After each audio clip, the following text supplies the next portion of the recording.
This is Michigan Moments, rediscovering the pioneering history of the Great Lakes state. Imagine the wind blowing off Saginaw Bay as sunlight glints on cottage rooftops and sailboats slip through the waves. We journey back to the early 1900s to tell the story of Linwood, Michigan, a village born in the lumber era that became a farming community and a summer retreat along the bay. By 1872, the railroad arrived, and a station and post office opened here under the name Terry's Station for lumberman James G. Terry. Just a decade later, in 1882, the town was renamed Linwood, a nod to its place on the railway and its deep forest surroundings. At first, Linwood's men worked in the forests and sawmills, clearing pine and hardwood and sending logs downstream. As trees fell away, new farms appeared.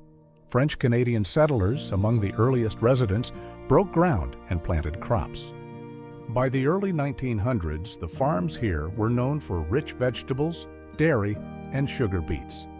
Milk was delivered to a local cheese factory, one of many in Bay County, as the dairy industry blossomed. Wells and windmills dotted the fields, while on winter nights, farmers sometimes worked in lumber camps. Along the railroad tracks, Linwood's Main Street grew into a proper village. A modest depot and a general store catered to travelers and locals. At the heart of the community stood St. Anne's Catholic Church. In 1882, the Parsons family donated land for the church and cemetery, and St. Anne's became a center of village life.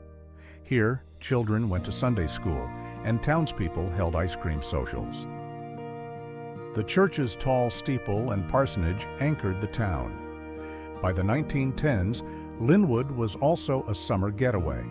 Hotels and boarding houses advertised cool breezes off the bay. The Ecker House and the Rosebush Hotel welcomed guests to town. East of the village, small cottages sprang up along the sandy shore of Saginaw Bay. Families would spend August picnicking, swimming, and fishing. In 1933, the Schanzer Company built a chicory drying plant here, using local roots to make a coffee substitute when real coffee was expensive. Linwood also had a grain elevator to hold farmers' wheat, beans, and corn before shipment by rail. Today, Linwood is quiet in winter but alive in summer. Anglers come for perch and walleye in Saginaw Bay.